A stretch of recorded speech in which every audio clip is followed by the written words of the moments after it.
sa opisina ng Talo ka. Investments Incorporated. Mama, di mo siguro yung talo. Ikaw. Ang empleyado na si Marlo Moron. 16 na taon na nagtatrabaho sa stock brokerage. Talo si kuya. Settlement clerk. Pero na-discover ng kumpanya ang modus na tawagan sila ng isang stock broker.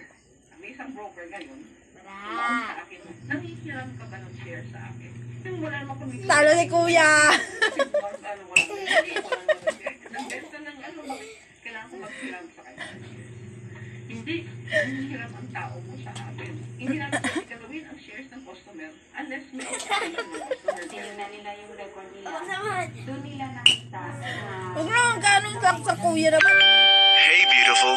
You've got a text message. Talo si kuya. Bitan mo ako tayo. Isang Sa po. ginawa ko din, umaabot sa 750 million pesos ang na-dispatch ko ni Moron. Talo si kuya. Daya. Talo siya. Talo ka eh, Daya. 2011, ka daw siya nagsisimula. Talo si kuya. Hindi siya pwede mag-trade. So, ayan kay Moron. Karamihan kasi nung nalugi. Saan ba Papa, topic. Talo ka. Daya. Sa loob siguro ng ano na ginagawa ng mga kala. Siniguro naman ang Philippine Stock Exchange na mababalik ang pera ng kliyente ng RSS. Parang pakpak. Parang talak. Na naging magbisisi ang mga brokerage firm sa pagkunin. Topic. Talo ka na naman. Topic. Talo ka na naman. Topic. Talo ka na. Patong-patong na reklamo. Topic.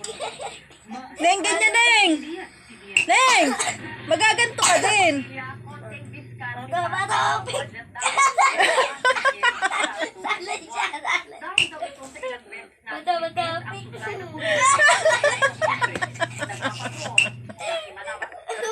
Topic. Hala. Ay, kuya, ayusin mo. Masakit na yan. Talo.